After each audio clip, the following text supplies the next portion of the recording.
God hates divorce. I know, it's pretty hard to hear, huh? You know what?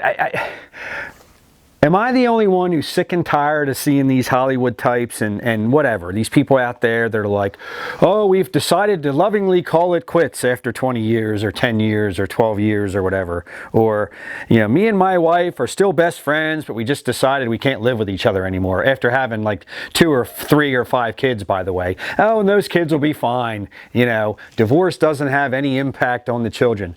Bull.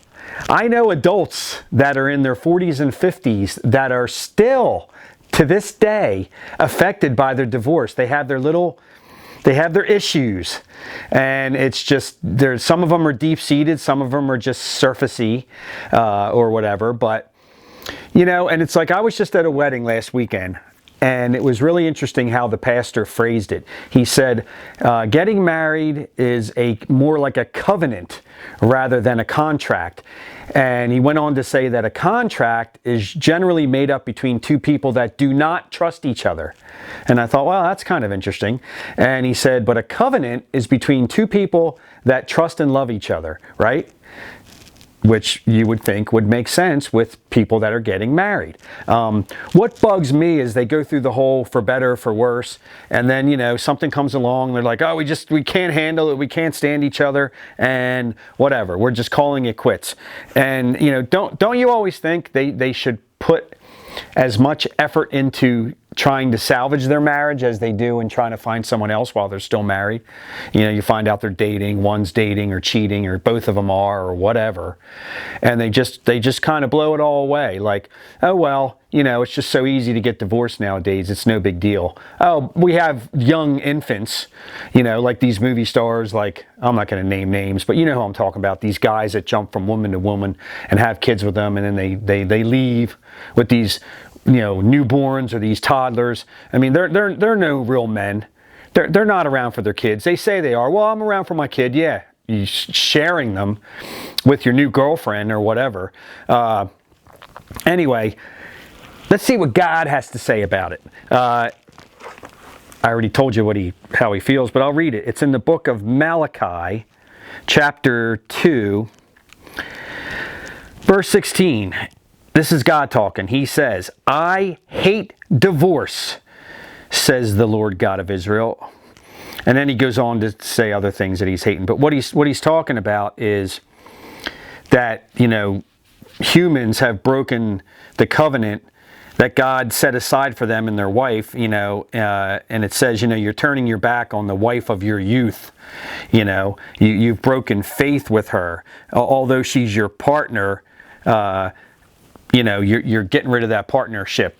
The reason God allowed divorce in the first place is that these men would give their wives such a hard time and make their lives miserable that he allowed it through Moses or Abraham. I'm probably messing that up. But other than that, God hates it, because you go to these weddings and they promise this, that, and the other thing. Well, what do people think for better or for worse means? Like, you don't like the color of the paint in your living room? Is that supposed to be worse? No, it's usually like a major conflict. And I'm not condoning abuse of any kind, whether it's physical or verbal or emotional. I'm not saying that person should put themselves in danger and stick around. But, even those kind of marriages have worked out. But and people don't like to take responsibility either for their own actions. That's the crux of it. And forgiveness. People always feel like they're the victim. She treats me this way, or he treats me this way all the time, and I'm the victim, and I'm the victim. And again, I'm not saying you should take it, but, no one's perfect.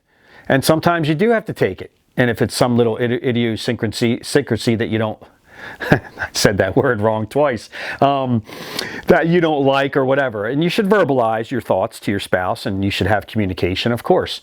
But it just drives me nuts. You go online and every other day there's somebody getting divorced telling us what's what, kind of thing.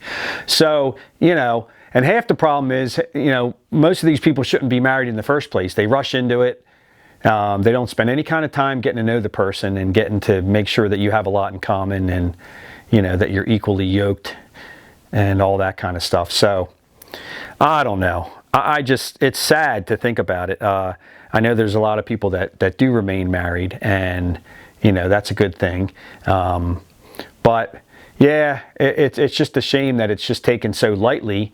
And, you know, I'm just sick of it too. Like I said, you know, you turn around and the phrasing that they use is just ridiculous. Oh, we're lovingly getting divorced. Really? Oh, okay. Well, that makes it better. You know, no problem. So anyway, just throwing that out there for something else for you to think about. Use your own mind and your own logic and your own thoughts. Take care.